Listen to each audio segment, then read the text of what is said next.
Los presupuestos y los instrumentos de la práctica, aproximación de la experiencia de lo sutil, las posiciones. El punto de vista general que se tiene en la India acerca de la posibilidad de practicar el verdadero yoga, punto de vista que deberían mantener presente en el espíritu aquellos que se interesan por esta disciplina, no como una simple idea de información, sino porque se sienten atraídos por los horizontes que ofrece. Se resumen estas palabras: son muy raros aquellos que están cualificados para el yoga, más raros todavía entre ellos los que logran hacerlo.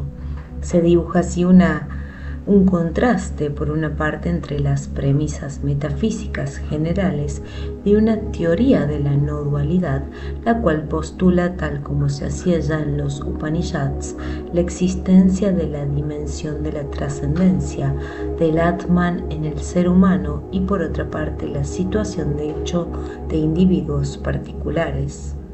En Occidente, Alberto el Magno afirmaba también, a propósito de la eficacia de los ritos, que indicaba para la gran obra: es preciso haber nacido para esto. Y otros muchos autores del dominio iniciático se han expresado más o menos en los mismos términos. En la India existe con respecto a esta idea una expresión popular según la cual no pueden triunfar verdaderamente en el yoga más que aquellos que tienen cualidades privilegiadas ganadas con los esfuerzos realizados en esa dirección en el curso de vidas anteriores. Ya hemos comentado que metafísicamente la doctrina de la reencarnación carece de consistencia.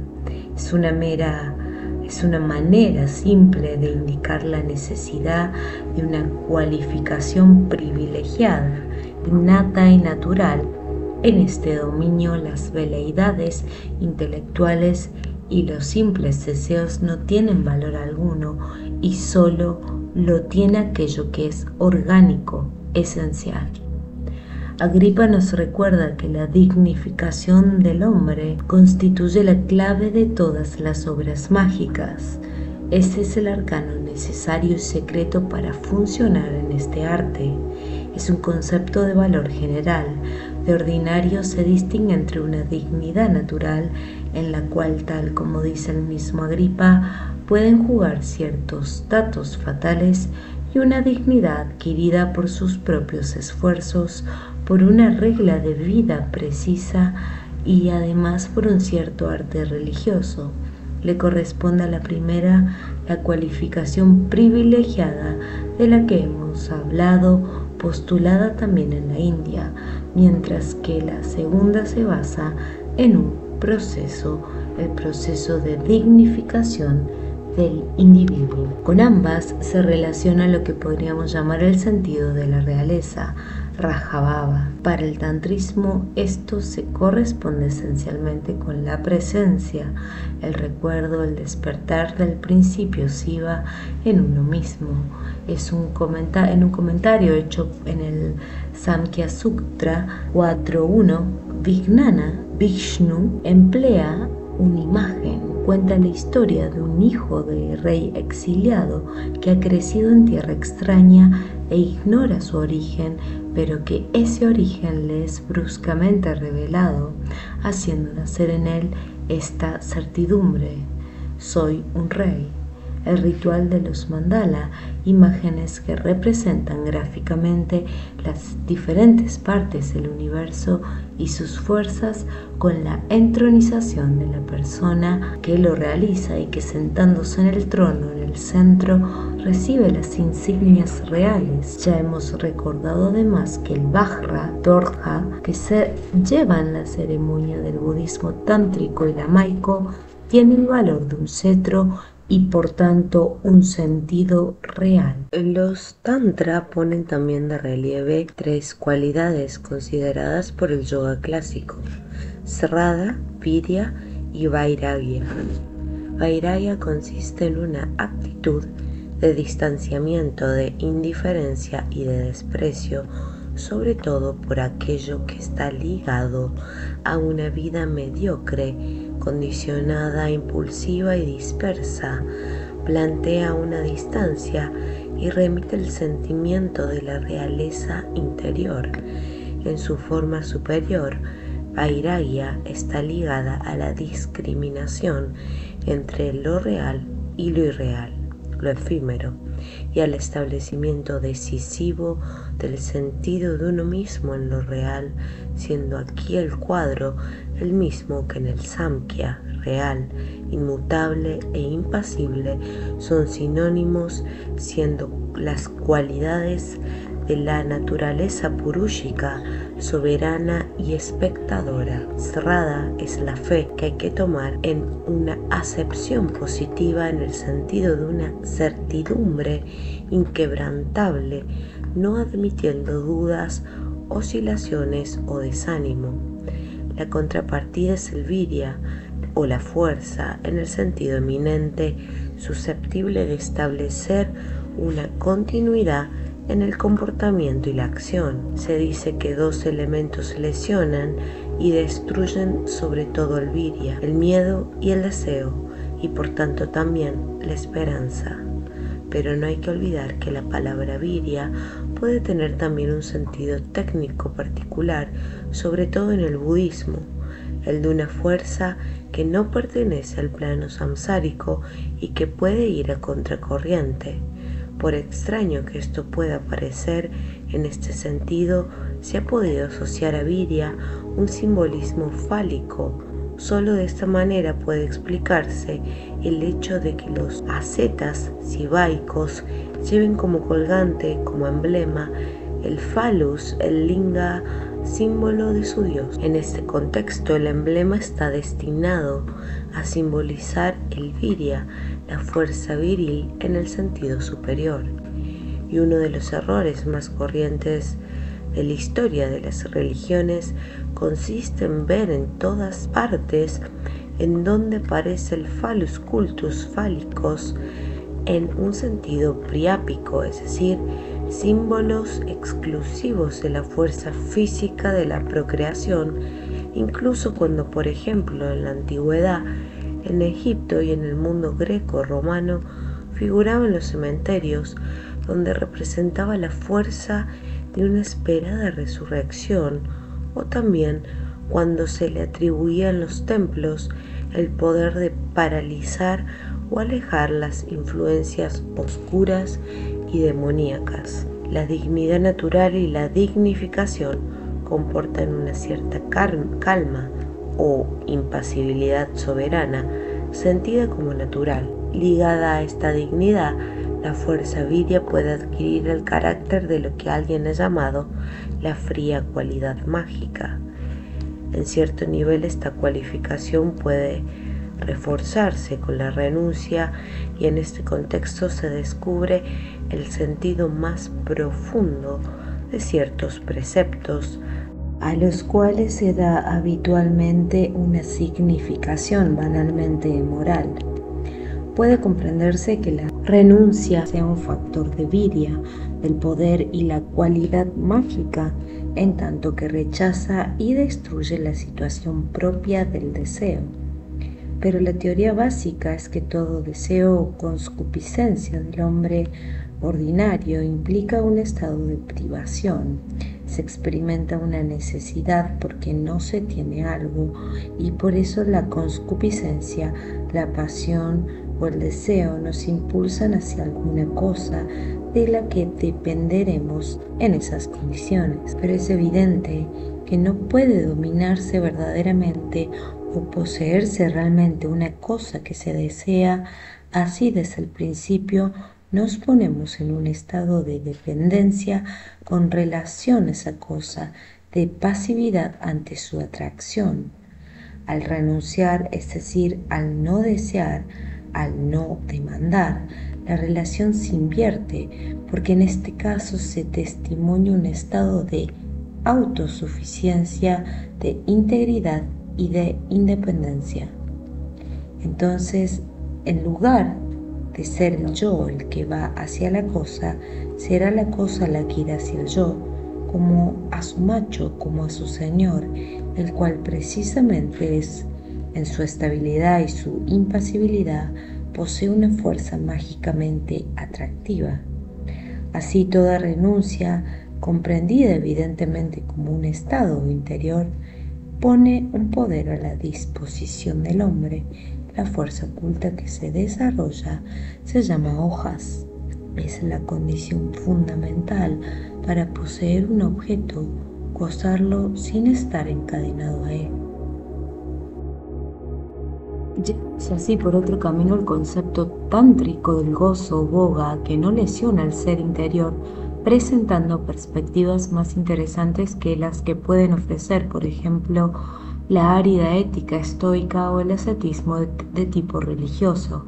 A este respecto, algunos textos hablan de una serie de sakti presentadas bajo la forma de divinidades femeninas yogini o dakini, irresistiblemente atraídas por la cualidad que engendra la renuncia y uniéndose a aquellos que la practican. El principio general es que una sakti no se entrega a quien la desea, sino que acude ella misma a ofrecerse a quien encarna la naturaleza tranquila y fija de Siva de su esposo. Pero no nos retrasaremos demasiado en todo esto. Más adelante hablaremos de las disciplinas específicas concernientes a la voluntad. Nuestra intención se limita aquí a iluminar los aspectos principales de la dignidad natural y la dignificación. Este tema no excluye el problema general de lo que podría llamarse la iniciación en un sentido específico y restringido, correspondiente a este arte religioso que Agripa había incluido entre los factores susceptibles de asegurar la dignidad requerida en las operaciones mágicas.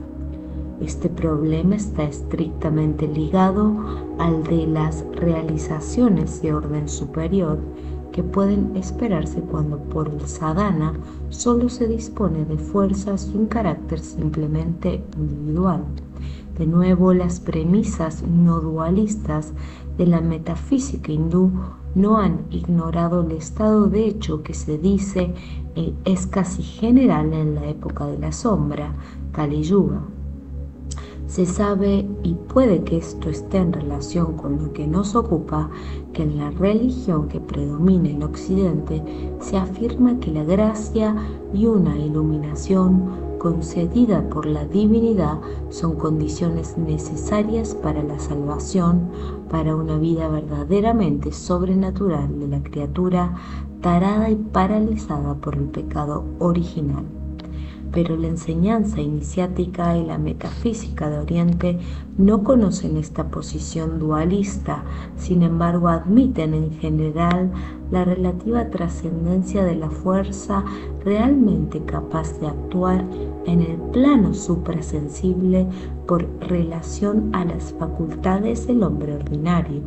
De ahí el concepto de iniciación, concebida como el injerto de un principio nuevo, de una influencia supraindividual que se manifiesta en un despertar, en una animación particular y eficaz del ser, si las condiciones requeridas están presentes en el neófito. Podría verse ahí una aplicación especial del principio tántrico, según el cual, sin una sakti, Siva está inerte y es incapaz de actuar. Y aquí Siva podría remitir al yo humano y la sakti, su complemento femenino, a la influencia en cuestión. Ya hemos hablado suficientemente de estos privilegios y en principio no queda excluido que a favor de las circunstancias particulares pueda llegarse por uno mismo al punto y lograr la activación de un principio actuante que no pertenece a la corriente. Por su parte, el budismo de los orígenes ha admitido una posibilidad semejante de realización autónoma, tipificándola en la persona de su maestro, el Buda histórico, el príncipe Siddhartha. Sin embargo, teniendo en cuenta la creciente materialización del hombre en el curso de la historia y el refuerzo de la individualidad física que la acompaña, se ha insistido a menudo en las formas de budismo que se han seguido, especialmente en el Mahayana, en el concepto de iniciación Diksha como la forma más normal de llegar a la integración de la que hemos hablado. Desde este punto de vista, la iniciación se define como la transmisión real de una Sakti en tanto que poder y luz. Lo mismo que el catolicismo concibe una sucesión apostólica y una continuidad en la fuerza que confiere a los sacramentos su eficacia, asimismo la India ha conocido linajes, casi dinastías de maestros espirituales, gurús, que se han transmitido de manera interrumpida no solo la tradición de su ciencia, sino también la fuerza no humana, la Sakti, necesaria para comprender verdaderamente su sentido y hacerlo activo. Esta continuidad está representada por la imagen de una llama que ilumina a otra y las organizaciones que en el tantrismo se llaman Kula, de ahí el nombre de Kaula dado a sus adeptos, se definen probablemente sobre su base semejante. La fuerza es transmitida a menudo por el maestro al neófito por medio de palabras de poder de mantra, en el que una Sakti está ligada a una palabra que tiene una virtud vivificante y fecunda. Se trata propiamente de un segundo nacimiento, pero las premisas no dualistas se afirman de nuevo en el hecho de que este segundo nacimiento, en un último análisis, es un nacimiento de uno mismo más verdadero. Ha podido decirse así que los que abrazan a los que están iniciándose en el Brahman supremo, a sí mismos se abrazan. Y en el rito se murmura, entre otras cosas, la gran palabra de los Upanishads: eres esto, Tat Tvam así, añadiendo: piensa, yo soy él es yo, exento de toda atadura, Nirmama, por referencia al individuo en inglés, mindedness, y de todo sentimiento del yo, Nir Ahamkara, ve como quieras, impulsado por tu verdadera naturaleza. Pero cuando los textos insisten en la necesidad de un gurú para otra cosa que para este comienzo, posiblemente incluyen cierta exageración, o quizá hay que tener en cuenta en parte las circunstancias contingentes, por ejemplo, el hecho de que no existían libros para ciertas enseñanzas o de que era difícil conseguirlos, lo que hacía que el gurú fuera prácticamente la única fuente, incluso para lo que pertenecía a los aspectos más exteriores de la enseñanza.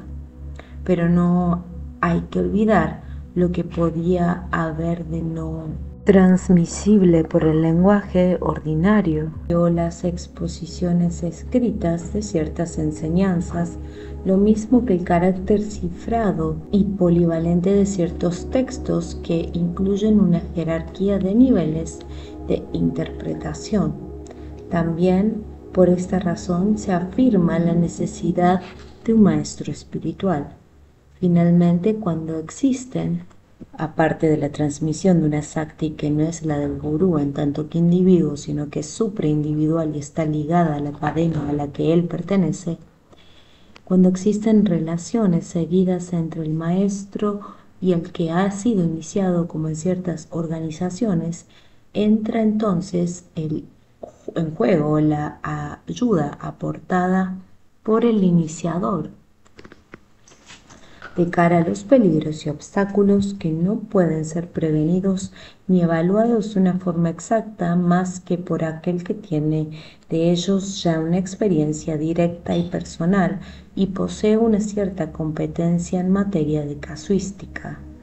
En cualquier caso, tras el inicio, que es la inducción del germen de una fuerza y una luz supraordenada, el desarrollo de ese germen dependerá del individuo y deberá ser llevado a un punto en el que con la asimilación completa y la actualización de esta luz y esta fuerza se llega a una independencia total ante la persona del maestro, aunque simbólicamente se dice que el discípulo en su cumplimiento en la siddhi tiene a su maestro a sus pies y el kaula es su propio gurú y nadie le es superior.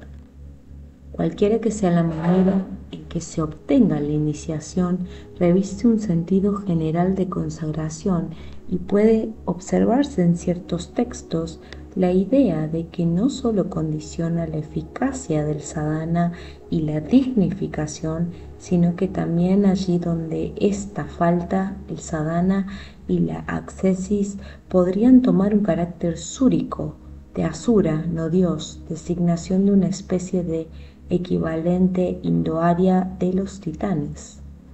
En cuanto a los instrumentos en un sentido técnico del sadhana, dos son los principales: la facultad de visualizar con exactitud, de ver en la luz interior, y la de concentrar y fijar activamente el espíritu por un entrenamiento del tipo de yoga clásico.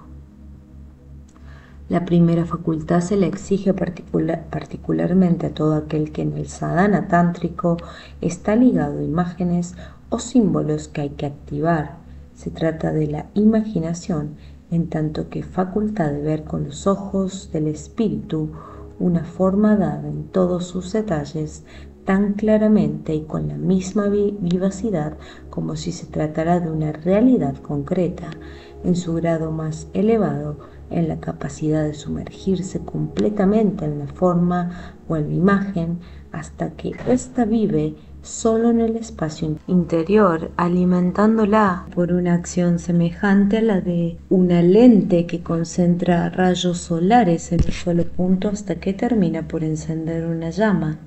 Puede hablarse a este nivel de una imaginación viva o de imaginación mágica. La posibilidad de ciertas realizaciones yogis y mágicas que parecen imaginarias en el mundo actual supone un hombre en el que esta facultad de imaginación viva es desarrollada a lo que ha sido en un grado del que la mayor parte de los occidentales difícilmente pueden hacerse hoy una idea. Encontramos, sin embargo, este género de imaginación en estado elemental entre las poblaciones primitivas y en algunas personas incultas del campo, aunque se trata de residuos. Podemos considerar a estos primitivos como los restos degenerados de una humanidad más antigua. Esta facultad se ha atrofiado en gran parte en el occidental medio, que se ha civilizado a medida que el pensamiento abstracto, la intelectualidad, se volvía predominante en él. Esto hace referencia a una modificación estructural entre el sistema simpático y el cerebro, y más precisamente en las capas más recientes de este último. Las formas de la imaginación plástica, que pese a todo pueden observarse todavía en muchas personas, no entran en juego en el sadhana, pues son pasivas. Es lo que sucede con los sueños y los fenómenos hipnóticos. Todo el que sueña da prueba en principio de esta facultad de imaginar y visualizar, pero no como una facultad que puede activarse, utilizarse y dirigirse a voluntad. Lo mismo sucede con lo que concierne a los fenómenos hipnóticos. Casi todos los hombres, al ser hipnotizados, demuestran que poseen potencialmente una imaginación semejante a la imaginación mágica viva, pero solo se manifiesta pagando el precio de una suspensión de la personalidad consciente. Esta imaginación es activada entonces por otro, por el hipnotizador. En parte debemos hacer las mismas observaciones por lo que respecta a la dinamización de la imagen que provocan por un tiempo limitado las sustancias especiales, drogas, extractos de cáñamo y de una manera general los alucinógenos.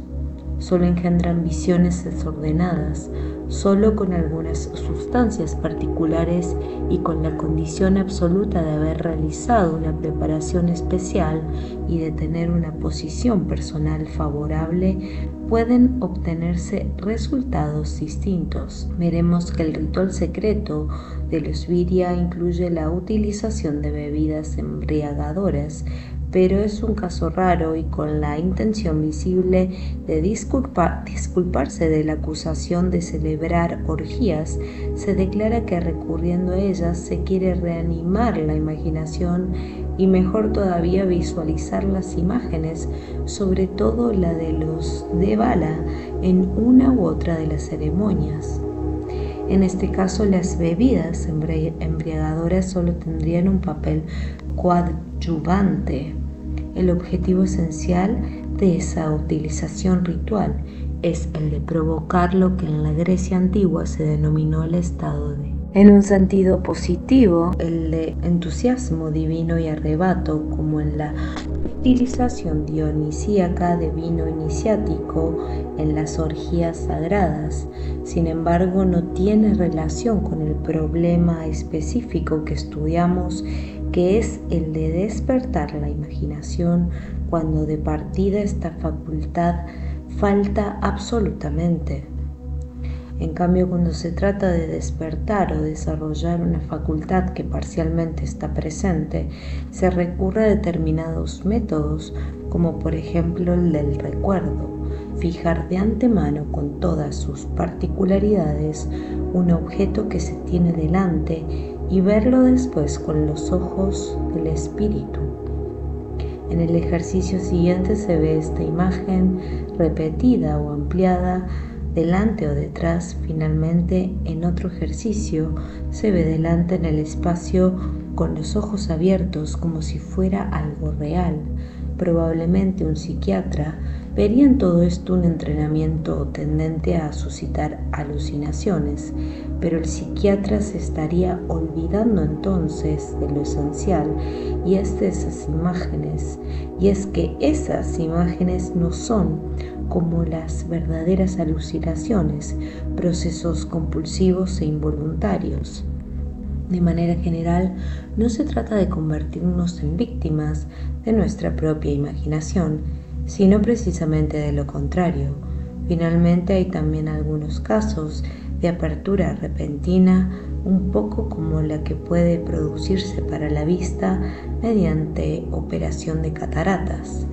Estas aperturas se deben a veces a la acumulación de factores imponderables que desembocan en un punto crítico de ruptura, o bien al contacto con un cierto orden de influencia espiritual, lo que da al fenómeno el carácter de una iniciación.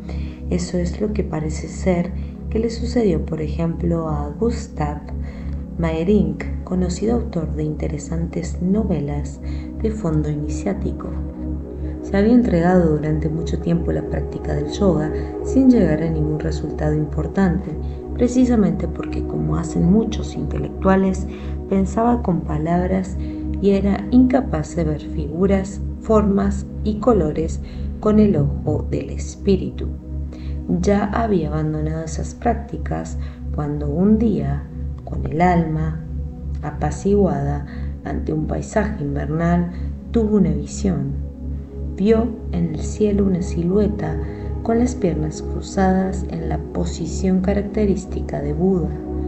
Fue como una apertura brusca y milagrosa de su ojo mental, como un caballo que hasta entonces había trotado somnoliento y que de pronto se lanza impetuosamente al galope. Los tantra tibetanos distinguen dos procedimientos de visualización. Uno de ellos instantáneo es la proyección inmediata de la imagen global, comparada al estremecimiento de un pez fuera del agua. El segundo procedimiento es gradual. La imagen se construye poco a poco en todas sus partes y cada una de ellas o sus atributos, si se trata de una imagen ritual personificada, debe actuar así como un nuevo combustible que intensificaría el fuego mental. La imaginación es importante, pues da al hombre la posibilidad de ser un instrumento que puede desplazarse en el plano sutil. Aquel que gracias a la intensidad de su imaginación, ya su poder de concentración en una sola imagen, consiga aislar las percepciones físicas y del sentimiento de su cuerpo, llega a ser capaz de ver en la luz interior, tiene una posibilidad de alcanzar las fuerzas pertenecientes al orden de lo que se ha llamado el cuerpo mental y el cuerpo de vida, y esos nombres, sellos, raíces y elementos de los que hemos hablado a propósito de la visión tántrica del mundo. Todo el culto en el sentido evocador que tiene en los grados superiores del tantrismo está sustanciado por animaciones debidas a esta facultad de la imaginación mágica y viva. En parte puede decirse lo mismo de los asana y los mudra, es decir, de las posiciones y gestos rituales. Aquí se aplica también el principio tántrico, según el cual el Siva humano está casi paralizado, es incapaz de actuar si no está unido con esta Sakti. Una aplicación particular del poder de visualización concierne a lo que según una expresión de Extremo Oriente puede llamarse la acción sin acción. Puede aplicarse esto haciendo una referencia al cuerpo. Sabemos que hay dos maneras de moverse, la una directa gracias a una orden transmitida por el cerebro, la otra indirecta por un reflejo idiomotor gracias a la intermediación de una simple imagen. Hemos visto un ejemplo de reflejo idiomotor en el contragolpe fisiológico y la mímica provocados por la visión de un equilibrista cayendo bruscamente del trapecio, y otro ejemplo en el fenómeno fisiológico de la excitación sexual que puede provocarse con la evocación de imágenes eróticas. Estos ejemplos y otros muchos son testimonio de que la imaginación posee una virtud motora que actúa sin esfuerzo y es muy diferente de la acción muscular voluntaria, una virtud que es capaz de alcanzar dominios cerrados a menudo a esta última. Se atribuye una particular importancia al entrenamiento de esta facultad y a su extensión a diversos dominios. Mover o determinar con un acto del espíritu por medio de imágenes de fuerza, sin esfuerzo y sin intervención de lo que podría llamarse la voluntad física propia del Jiva. En el límite podría establecerse una relación con el concepto mismo de Vajra, el diamante rayo, del tantrismo tibetano en el dominio operativo.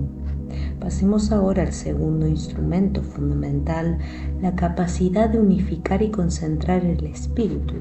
Aquí las posibilidades de entrenamiento son mayores que en el caso de la imaginación. En los manuales de yoga que surgieron a partir del manual clásico de Patanjali se expone una disciplina graduada. De manera general se parte de la descripción de 5 estados del espíritu. Espíritu inestable, cambiante y fluctuante. Primero, Kshipta Sita. Segundo, distraído, confuso, muda. Tercero, ocasionalmente concentrado, Vikshipta. Cuarto, recogido en un solo punto, Ekagriya o Ekagrata. Quinto, completamente dominado, Niruddha. Los 2 primeros estados dominan en el hombre ordinario, en el Pasu. Estos, más que pensar, a menudo son pensados. Las diferentes impresiones nacen, se desarrollan, se asocian, proliferan y desaparecen en ellos, en una fluencia caleidoscópica que los seres controlan poco a poco y en la cual se dejan llevar. La India da una imagen bien conocida de este estado de incapacidad mental. El mono que salta de rama en rama sin detenerse y fácilmente se deja atrapar.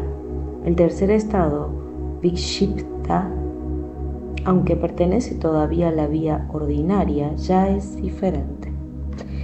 Se trata de un espíritu que consigue concentrarse y mantenerse atento un cierto tiempo, tal como sucede cuando se asiste a un espectáculo, se realiza una lectura interesante, se está agobiado por una preocupación o por un sentimiento preciso.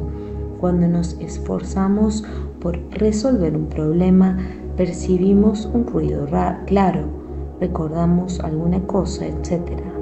Pero no es un estado siempre positivo. De hecho, interviene una atención pasiva cuando es el propio objeto o un interés preciso el que provoca una concentración temporal. Se dice que de esto todos podemos tener la confirmación tratando de concentrarnos en algo que no nos interese directamente. Al cabo de un minuto percibiremos que el espíritu está ya en otra parte. No sucede lo mismo con el cuarto estado, el de la concentración activa en un solo punto, ekagriya, en el que el espíritu comienza a convertirse en un instrumento utilizable para el yoga y el sadhana en general, pero es un objetivo difícil de alcanzar. El hecho de que los textos hindúes hablen a menudo del ekagriya como de algo que se presupone naturalmente en el discípulo no debe provocar ilusiones en el lector. Solo se puede alcanzar el ekagriya, sobre todo cuando se refiere al mundo actual, al precio de una aplicación y perseverancia a toda prueba. La disciplina consiste en reducir al mínimo la parte que tienen los estados mentales del primero y segundo tipo de la vía ordinaria, con el fin de realizar una presencia firme y continua en uno mismo, en una desidentificación metódica de los vritti, de las impresiones y de manera general de los contenidos fluctuantes inmóviles en la experiencia interior y exterior. El objetivo se alcanza cuando los estados pasivos y dispersos han sido apartados, dejan de ser los estados habituales de la conciencia, se ha superado la obtusa coalescencia del yo y las modificaciones mentales. Como primeras prácticas para la desidentificación se indican las siguientes: con el alma tranquila dejar el pensamiento por sí solo, ayudar al espectáculo de las diversas asociaciones mentales que se producen entonces espontánea y caprichosamente, sin turbarlas y sin ser transportados por ellas, sin perder jamás la presencia de uno mismo, guardándose bien de acoger y desarrollar uno cualquiera de los pensamientos que se presentan. A este respecto sería útil reformular de nuevo mentalmente los pensamientos a medida que se presentan diciendo: vaya, acabo de pensar esto y después he pensado esto otro, etc. Suele suceder al principio que el espíritu está distraído y no se debe continuar partiendo del pensamiento en el que se encuentra, sino que hay que tratar de reconstituir el curso de los pensamientos que han conducido hasta aquí y a partir de nuevo del punto en el que se está bien presente en uno mismo. Algunos textos dan a esto el nombre de ejercicio del pastor. La actitud interior es semejante a la de un pastor que deja pastar, avanzar y retosar a sus animales sin perderles, sin embargo, de vista. Se obtiene un resultado positivo y esta es también una imagen recurrente en ciertos textos cuando se tiene una sensación semejante a la de un hombre tranquilo y calmado, instalado en una orilla y que ve pasar ante él el agua de un río. Otro método conduciría al mismo objetivo, el del corte. Se trata de estar atento y suprimir todo pensamiento, toda imagen en cuanto se presenta en el espíritu, lo mismo que se rompe un junco de un golpe de podadera rápido y claro. Se presentará otro pensamiento con el que se actuará de la misma manera y así a continuación. En un momento dado, si uno se mantiene firme, se asiste a una especie de fuga total de pensamientos e imágenes, lo que se produce cuando el yo se distancia de los contenidos de la conciencia es la visión del enemigo. Nos encontramos entonces en el mismo punto que al final del ejercicio precedente, en el estado de aquel que se mantiene firme junto a la orilla y observa el fluir rápido de un curso de agua. Es preciso extender estos ejercicios poco a poco a periodos de la vida ordinaria particularmente afectados por el automatismo asociativo, por ejemplo, a los contenidos mentales que toman forma poco a poco y se encadenan mientras vamos de un lugar a otro, comemos, nos vestimos, etc. Habitualmente estos contenidos se agotan uno tras otro sin una verdadera conciencia reflexiva. Esto es tan verdadero que al detener el flujo mental de un golpe, raramente tenemos posibilidad de recordar que hemos pensado el momento anterior. Se busca una desidentificación análoga, no solo de las modificaciones mentales, sino también de los estados emotivos. Este objetivo es más difícil de lograr. Objetivar, contemplar como si lo hiciéramos en un espejo, nuestros propios sentimientos y emociones. Hay una vía para alcanzar este objetivo poco a poco. No trabajar los sentimientos, emociones o impulsos experimentados en el momento o recientemente, sino aquellos que se han vivido en el pasado, en una circunstancia dada, para contemplarlos con la misma calma que si se tratara de los estados de alma de otro, imaginando precisamente que los vemos surgir, desarrollarse y transformarse en una persona extraña e indiferente. Así, poco a poco se adquiere la posibilidad de adoptar la misma actitud cuando se manifiestan en el presente estados semejantes. Sería necesario llegar al punto de encontrar naturales y normales estas realizaciones del sadhana, la tranquila presencia en uno mismo, la disociación entre el yo y los citta vritti, una reducción notable de los estados de Shibta Citta y Muda Citta.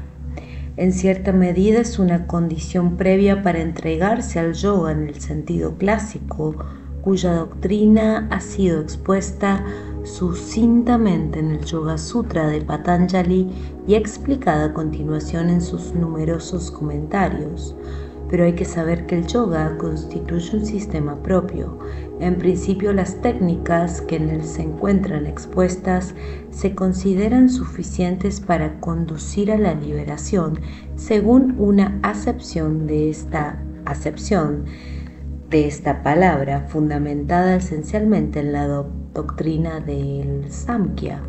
Considerando aquí las fases clásicas de la concentración mental, de la contemplación yogi y de su extensión, no tenemos, sin embargo, intención de desarrollar este tema, pues nuestro tema general es el tantrismo.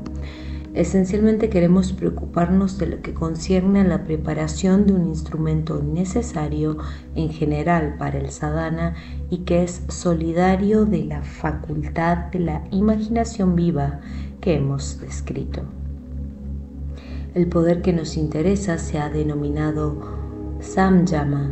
Se forma a través de las fases del sadhana que acabamos de describir rápidamente. Ya hemos observado en otro lugar que se trata en suma, de la adquisición del poder que una cierta filosofía europea ha denominado intuición intelectual, en la que el conocer se identifica con el ser, más allá de las formas exteriores, fenoménicos, sensoriales y mentales de la experiencia corriente. La primera fase del proceso de realización es el pratyahara, pero podemos considerarla como la aplicación de la capacidad de la que ya hemos hablado de distanciar el espíritu con respecto a las diferentes impresiones y diversos estímulos que recibe, de manera que no se identifique con ellos. De hecho, se trata de reunir al espíritu consigo mismo, con su propia sustancia, y adquirir el poder de excluir a voluntad las impresiones sensoriales y las modificaciones mentales. En realidad, la teoría de base, ver página 75, es la siguiente. No es con el ojo con lo que vemos ni con el oído con lo que oímos, sino que es el manas el que ve y oye, tomando como sede los ojos y los oídos. De ahí la posibilidad que tenemos de retirarnos de esos órganos, posibilidad que podemos utilizar en primer lugar para fijar el espíritu en un objeto interno y en segundo lugar para recibir las percepciones y las ideas en su verdadera naturaleza y finalmente en tercer lugar para realizar un estado que por analogía se llama silencio. Por lo que se refiere al segundo punto, ya hemos observado un poder de este género al hablar del desnudamiento de las pasiones y las emociones en la vía de la mano izquierda. El término que se utiliza en el yoga para las modificaciones mentales es vritti. La teoría de base dice además que en el estado habitual en el que el yo se identifica con sus experiencias no se perciben más que reflejos debilitados, mientras que la fuente verdadera de los procesos correspondientes se encuentran en la región del corazón.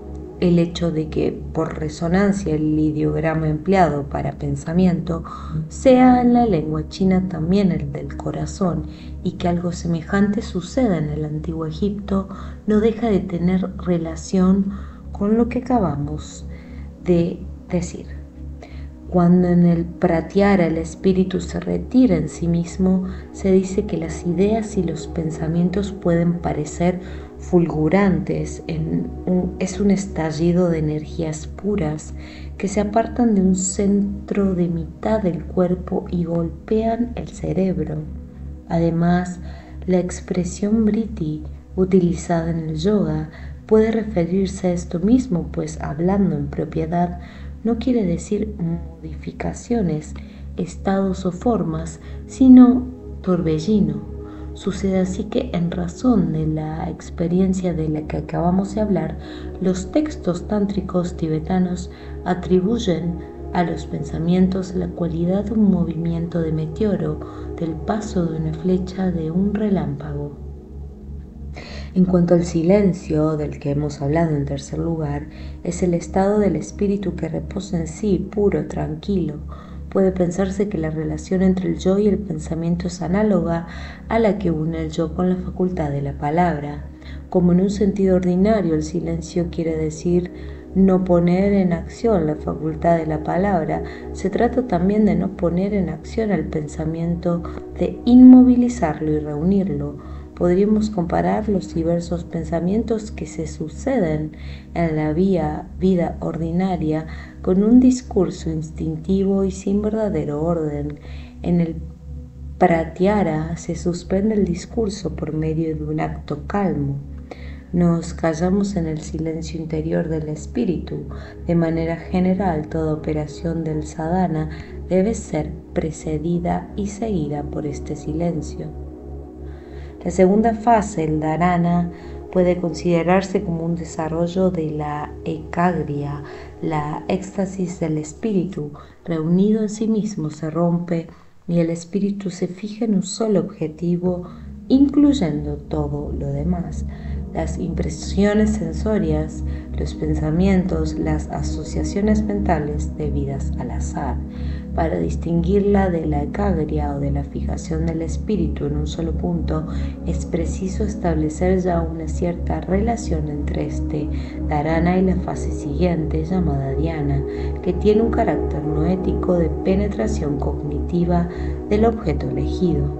Tomada en sí misma, dharana es interpretada a veces como un procedimiento auxiliar de finalidad hipnogénica, es decir, destinado a neutralizar el pensamiento para liberar la energía puramente espiritual y permitirle actuar sin estar ligada por los sentidos.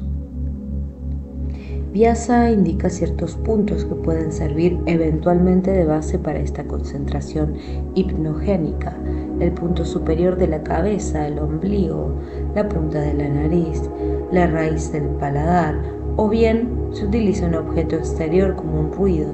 Como es natural ese distanciamiento de la sensibilidad externa y la hipnosis solo son aquí medios. El estado hipnótico o de trance es absolutamente ajeno al yoga. Este se desarrolla bajo el signo de la supraconciencia y de una lucidez supranormal. Otra posibilidad, siempre en el cuadro del dharana, consiste en tomar como base o apoyo para neutralizar el pensamiento el mismo objeto, la misma imagen, el mismo símbolo o fenómeno que se elige en la fase siguiente, el dhyana. Se tiene entonces una continuidad, se pasa de una fase puramente técnica, por así decirlo, a una fase de realización espiritual. En un primer momento no se procede a la neutralización del pensamiento cerebral y al distanciamiento con respecto a la sensibilidad exterior, sino que se estima que la absorción del yo en el objeto a abrir conduce de manera natural a la liberación del espíritu. El dhyana, tercera de las articulaciones anga del yoga clásico, consiste en la asimilación y la interiorización real del objeto contemplado. Se insiste particularmente aquí en la unidad absoluta y la continuidad de la corriente mental. Pratyajasvaika Tanala. Para retomar la imagen ya utilizada, esta corriente debería asemejarse a un haz de rayos solares bien concentrados por un lente en un solo punto sin interrupción, a una distancia justa hasta que el objeto colocado en el hogar del espíritu se abraza. No se trata aquí de una fijeza hipnótica. Aquella, como hemos dicho, no puede ser más que un instrumento auxiliar totalmente secundario, sino más bien un proceso esencialmente intelectivo, aunque suprarracional. El objeto debe ser penetrado en todos sus aspectos o todas sus caras, de forma que diga lo que hay en sí mismo, para que después se lo capte en su unidad en una síntesis que representa su esencia. Podría compararse así esta fase con el amarilleamiento inmóvil de una llama oxídrica dirigida sobre un solo punto hasta que funde el metal, que podría simbolizar todo lo que en el objeto es exterior, sensible e imaginario. Finalmente viene la cuarta y última fase, el samadhi. En la comparación de la que acabamos de servirnos, corresponde el punto de fusión donde el aspecto idam, la alteridad del objeto, se separa, donde el acto cognitivo y el objeto de la contemplación dejan de ser distintos, al igual que deja de haber una diferencia entre la imagen de la cosa y su esencia. Nos encontramos más allí tanto del mundo sensorial de los fenómenos como del mundo subjetivo de los pensamientos y las imaginaciones simples. Al lado de la cosa, el elemento forma, solo subsiste su esencia, artha, o su poder, sakti, de la figura del símbolo, de lo que se ha puesto en el hogar del proceso, en suma, y que se desvela en una experiencia directa y eminentemente objetiva. El Jnana Yoga utiliza con preferencia la palabra samadhi, en cambio el tantrismo emplea más a menudo la palabra bhava, a la que da un sentido técnico. Por otra parte, bhava puede significar naturaleza, disposición, estado. Se dice que bhava es el órgano esencial en el orden de la sakti de todo lo que se presenta como otro y que solo se revela gracias a él. Sin bhava, afirma el Kaulavalija Tantra, es imposible adquirir una competencia real en la doctrina de los Kaula. Un texto declara también que aquel que es capaz de realizar un bhava perfecto no tiene necesidad de nada más y posee ya el órgano necesario para el conocimiento real de la Sakti. Es natural que estos estados se muestren difíciles de comprender para quien no tiene más que un poco de experiencia. ¿Cómo puede expresarse en palabras la verdadera naturaleza de bhava? No puede ser descrita.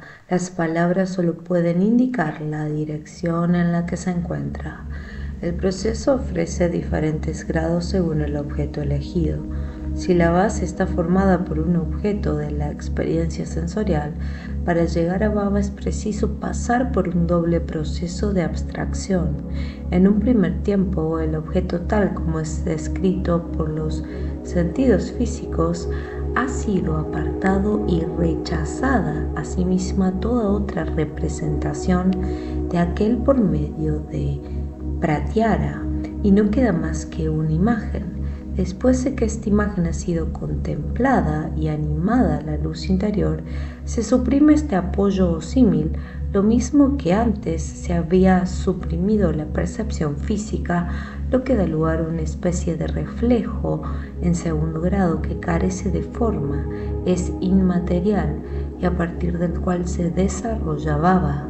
Este reflejo pertenece al plano sin forma o causal, Arupa Karana, mientras que el reflejo precedente, que podría relacionarse con la fase de Dhyana, pertenece al plano sutil. Cuando el punto de partida no es un objeto concreto, sino un objeto interno, es decir, una imagen, un símbolo, un sentimiento, etc., se empieza por la neutralización de la sensibilidad periférica y solo quedan las otras dos fases. Los comentadores de los Yoga Sutra de Patanjali distinguen muchos grados de Samadhi, tomando como punto de referencia el estado en el que el objeto, el concepto de ese objeto o su representación y su nombre se presentan como claramente distintos. La forma más baja de Samadhi o de Baba es aquella en la que subsisten todavía en la identificación que elimina la exterioridad del objeto, su concepto y su nombre, ligados los dos a una condición dada de la existencia, a una cierta civilización, a una cierta lengua, a una cierta época y así a continuación, de forma que la naturaleza real del objeto está todavía velada por un revestimiento. Esta naturaleza se capta en la forma superior del Samadhi llamada Nirvitarka, en la cual, habiéndose intensificado el fuego intelectual, el objeto queda despojado de toda asociación con nombres o conceptos, incluso de toda relación con el yo de un ser particular, y captado en la desnudez esencial de su propia naturaleza, Svarupa. Puede decirse aquí que la magia de Maya en el sentido vedántico ha quedado rota.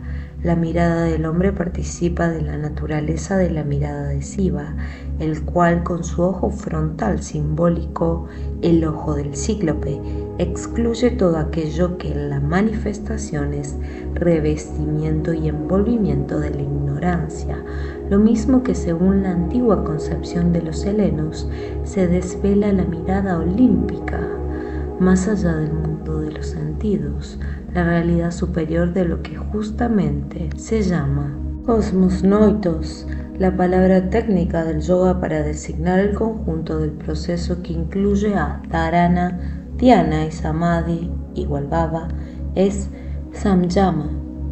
Si el Samyama se aplica a objetos sensibles, el estado de Baba llevado a su punto de perfección puede poner en contacto directo experimental con los objetos, con los elementos y principios trascendentales de los sentidos y los objetos de los sentidos, con los Tanmatra y los Mahabhuta.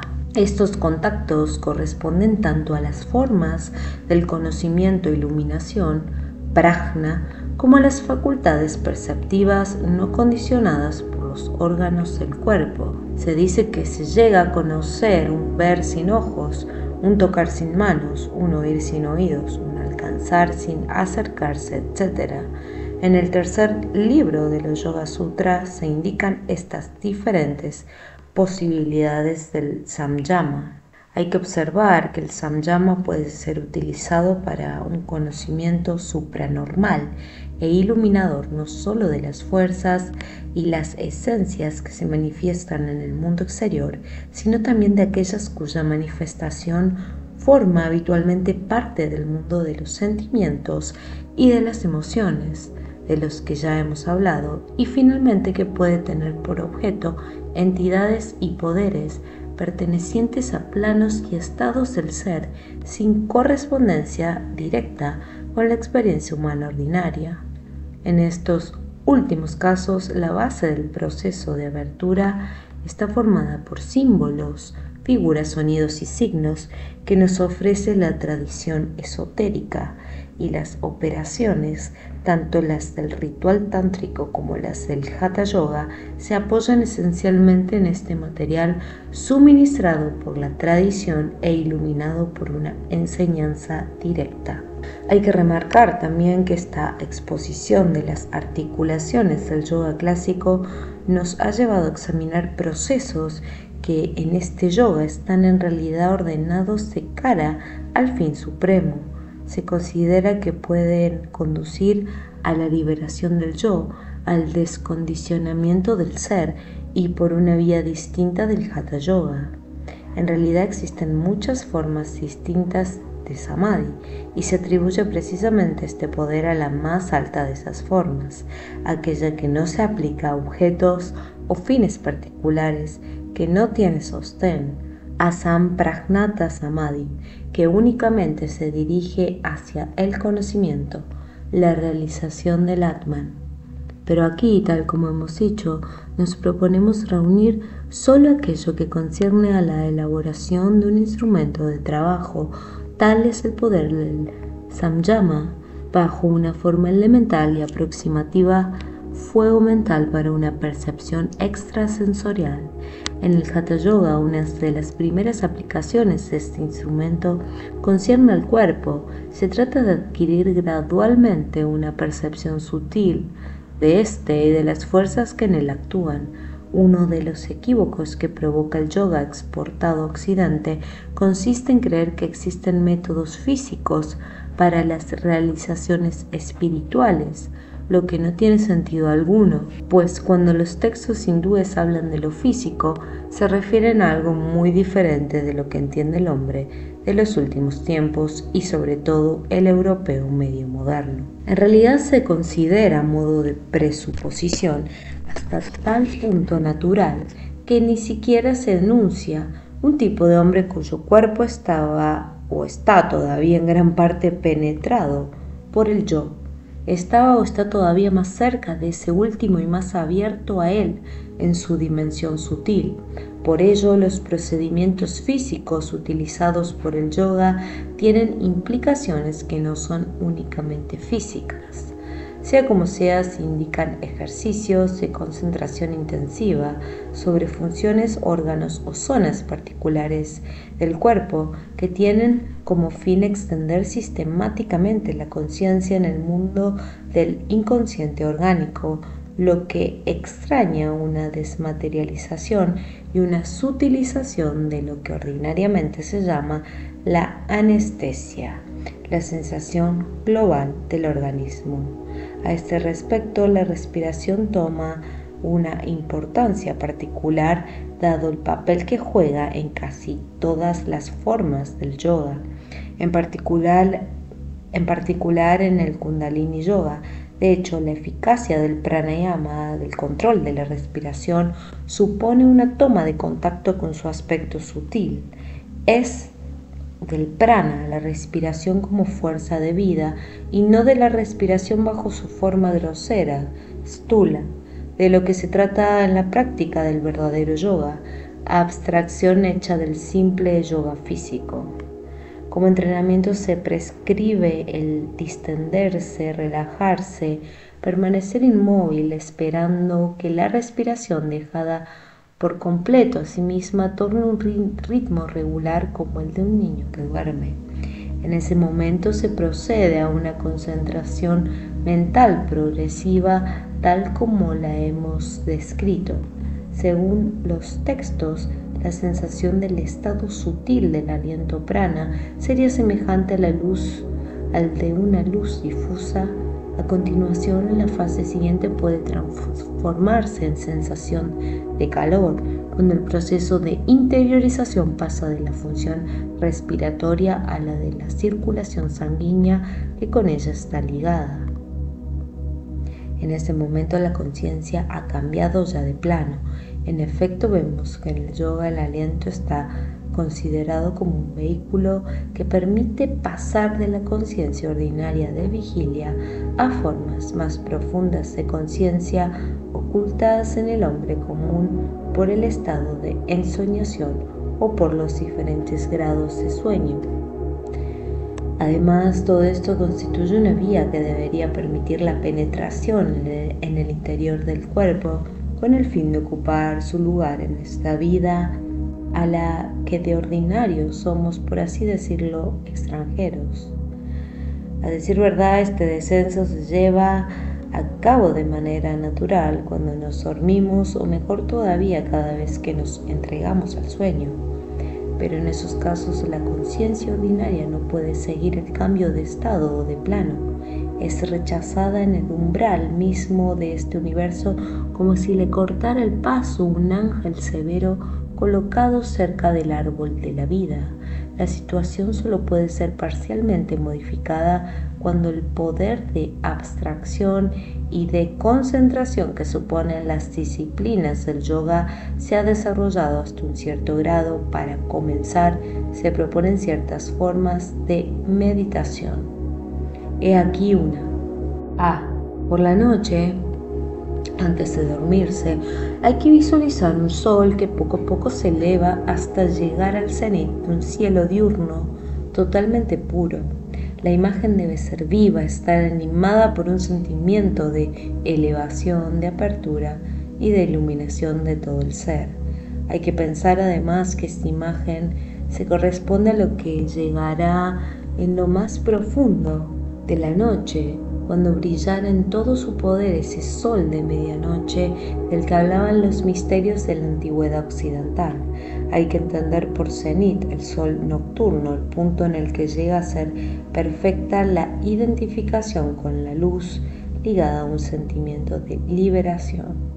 Después hay que intentar dormirse rápidamente antes de que surja ninguna otra imagen o pensamiento. B. Por la mañana, al haberse despertado completamente, se imagina el sol que ya se ha visualizado la víspera y se le acompaña en su descenso desde el cenit hasta que se pone, lo que en esta inversión corresponde al despuntar del día, con el sentimiento de que esta luz que se pone cuando se extiende la luz física del día sube en uno mismo y se mantiene en nuestra vida de vigilia. De esta manera se hace nacer el sentimiento de una luz opuesta a la que ilumina la naturaleza y permite ver a los ojos el cuerpo. Esta práctica favorece también la percepción sutil del cuerpo y de la vida, así como la primera integración de la conciencia en el estado que corresponde al Sukshma Sarira. Nos acercamos al momento en el que la condición espesa del cuerpo es superada, lo que produce una particular sensación de frescor y ligereza. El elemento tamásico comienza a ser sustituido por el tejásico, tejas, energía irradiante. En una siguiente fase de esta práctica de la contemplación de la noche y de la mañana, la luz debería transmutarse en un calor que cuando se aproxima a un samyama se consume a sí mismo, dejando como único residuo en un esplendor árido solamente un yo soy desnudo, solar y absoluto. En la práctica se considera importante ejercitarse en sentir gradualmente el prana en todo el cuerpo durante la inspiración y la retención del aliento, que puede ser más o menos prolongada. Dicen los textos que hay que lograr sentir el prana, el aliento interiorizado, hasta en las palmas de la mano y las plantas de los pies, con una sensación semejante a la de un ligero cosquilleo. Siempre en el dominio de la sensación pránica de la corporeidad, los objetos particulares de esta práctica son los 5 vayu, o alientos, de los que ya hablamos antes. Pero evidentemente para esta práctica especial es necesario estar en contacto con uno de los depositarios de las enseñanzas tradicionales correspondientes. Ya hemos comentado que incluso las definiciones de los 5 Vayu son complicadas y a menudo divergentes en los textos. También es difícil orientarse hacia un sadhana correspondiente. Las enseñanzas de las que hablaremos más tarde acerca de Sushumna, Ida y Pingala son menos ambiguas. El desplazamiento se facilita procediendo por etapas, concentrándose primero en un punto material del centro de la cabeza, después en un punto correspondiente de la laringe y finalmente en el corazón. En algunos textos del yoga tibetano que se refieren a la luz clara, Odgsaf, luz que corresponde a la del estado sutil y que hay que captar en el intervalo que separa el cese de la experiencia del estado de vigilia y el comienzo del sueño. Se intensifica esta práctica entregándose a la contemplación del sol nocturno de que hemos hablado. Se adopta entonces la posición del león aconsejada para dormir en el budismo de los orígenes, tumbado sobre el costado derecho. Hay que desplazarse en espíritu hacia la región central del cuerpo, es decir, hacia el corazón. Habría que recibir en esta región todos los reflejos del mundo exterior, todas las imágenes, todos los pensamientos residuales hasta llegar a un estado de tranquila concentración. A decir verdad, el procedimiento se ha vuelto más completo en los textos tántricos tibetanos por medio de una serie de visualizaciones. Primero se visualiza la Sakti, que hay que identificar ante todo con su cuerpo. Después se visualiza una flor de loto de 4 pétalos en el corazón, con los 5 mantras Anutaira. El primero en el centro y los otros 4 en los 4 pétalos. Para orientarse de conformidad con estas sílabas mágicas, tendrá que colocarse de cara al norte. Pondrá A en el pétalo anterior hacia el norte, Nu hacia el este, Ta hacia el sur y Ra o Ra hacia el oeste. Las letras deben ser claras, vivas y resplandecientes.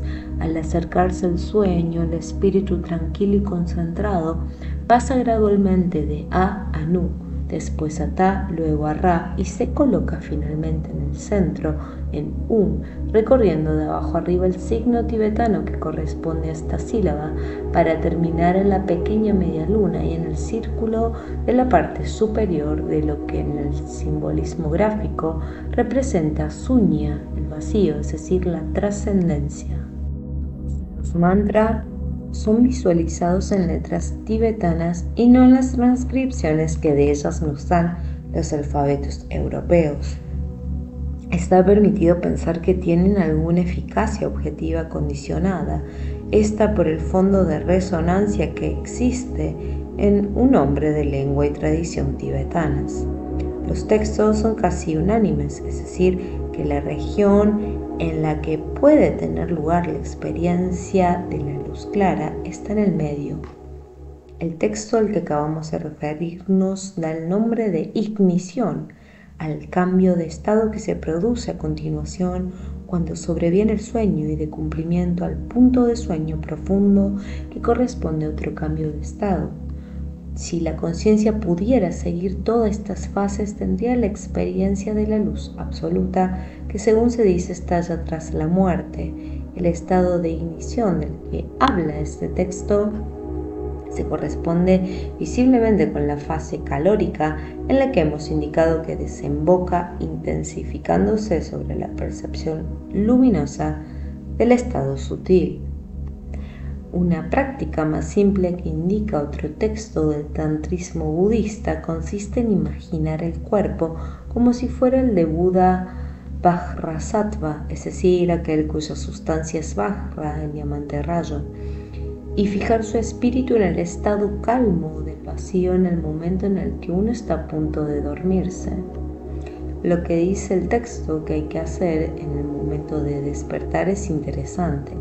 Habría que evocar el doble tambor de Siva que resuena en mitad de los cielos clamando las palabras de poder de los 24 héroes, figuras divinas del panteón tibetano. Emergiendo del estado de sueño, en este estado del cuerpo divino habría que ver todas las cosas a su alrededor como signos o símbolos, mandala del mismo en tanto que Vajrasattva. Una especie de sentimiento cósmico y de poder se produciría como la respuesta a esta práctica, cuando ha conseguido establecer una cierta comunicación de la conciencia normal de vigilia con aquella otra supraindividual que huye en estado de sueño. Esto no deja de tener relación con la fórmula de otro texto en que se habla de mezclar la luz clara con el camino del día o de noche. Podría verse en esta mezcla la inserción de la conciencia luminosa, sutil en las formas variadas del sadhana o el camino. Puede suceder entonces que se detenga el flujo de las formaciones mentales, provocando instantes de iluminación, pero cuando habla en ese texto de la condición primordial del espíritu exento de oscuridad que resplandece en el intervalo que separa el cese de una formación mental dada del surgimiento de la siguiente. Tras haber examinado las enseñanzas y prácticas que conciernen al cuerpo, podemos indicar el sentido de los asana del yoga. Se trata de posiciones que aseguran al cuerpo un máximo de estabilidad, procurando al mismo tiempo un sentimiento de contento. La palabra Stira Sukham contiene estas dos ideas, de manera que pueden mantenerlas mucho tiempo sin esfuerzo ni fatiga y guardando una inmovilidad completa. Hay muchos asana. Algunos textos llegan a mencionar unos 30. Los más utilizados son el Padmasana y Siddhasana.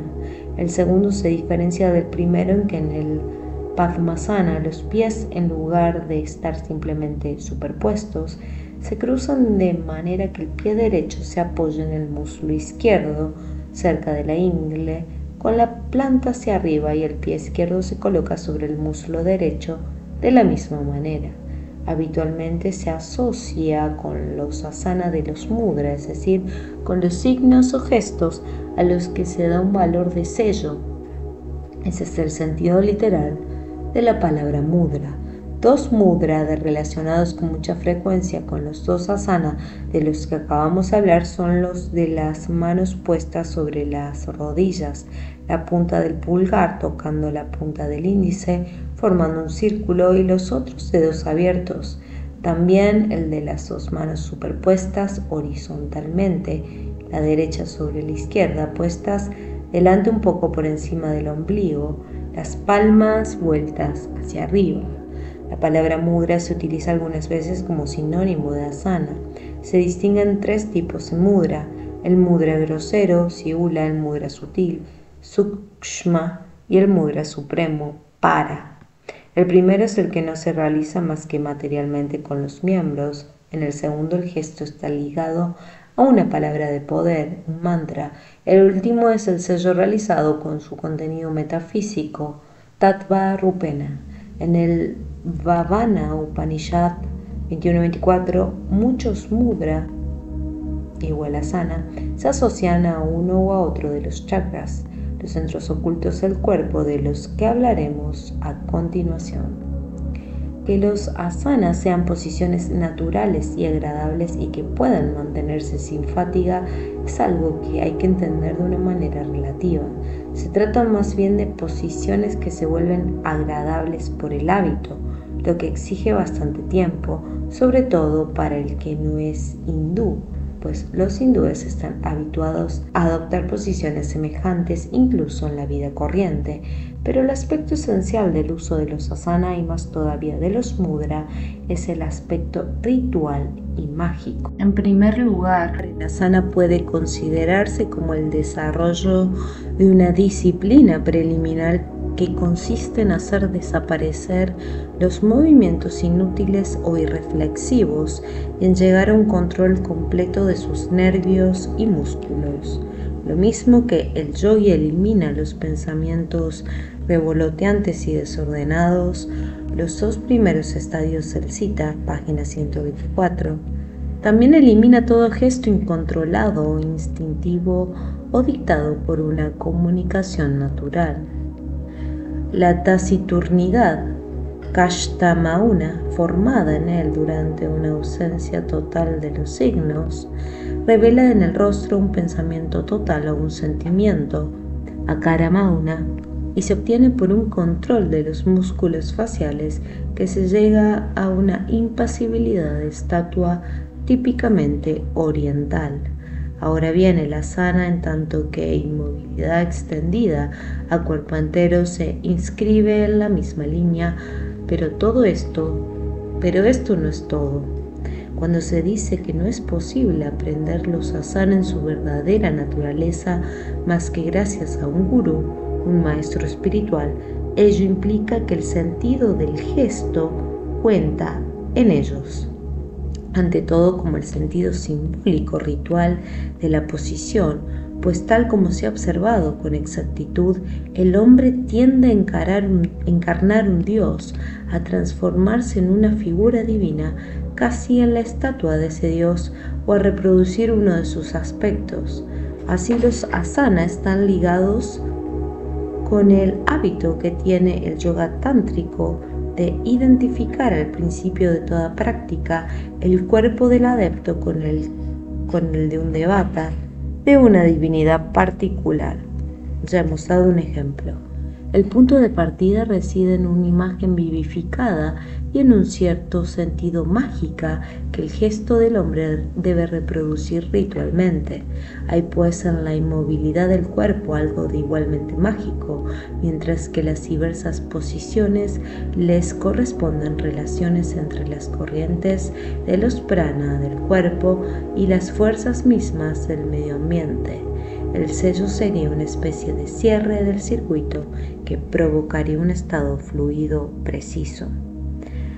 Esta teoría de los asana encuentra además una correspondencia en aquello que en general hace presentir la inmovilidad hierática y que se encuentra también en antiguas tradiciones occidentales. En la doctrina de la antigua realeza egipcia, por ejemplo, se concebían la estabilidad y la inmovilidad que expresa el jeroglífico Det como un verdadero fluido que poseía un poder sobrenatural y penetraba en el soberano. En los misterios clásicos, el Tronismus, el rito que exigía que estuviera sentado inmóvil sobre el trono, tenía una importancia tal que estaba en una relación estrecha con la iniciación o con la identificación con un dios. Las mismas ideas se reflejan en el yoga, bien como un gesto del cuerpo que exterioriza un sentido interior, bien como un sentido superior que anima y ordena mágicamente un gesto del cuerpo.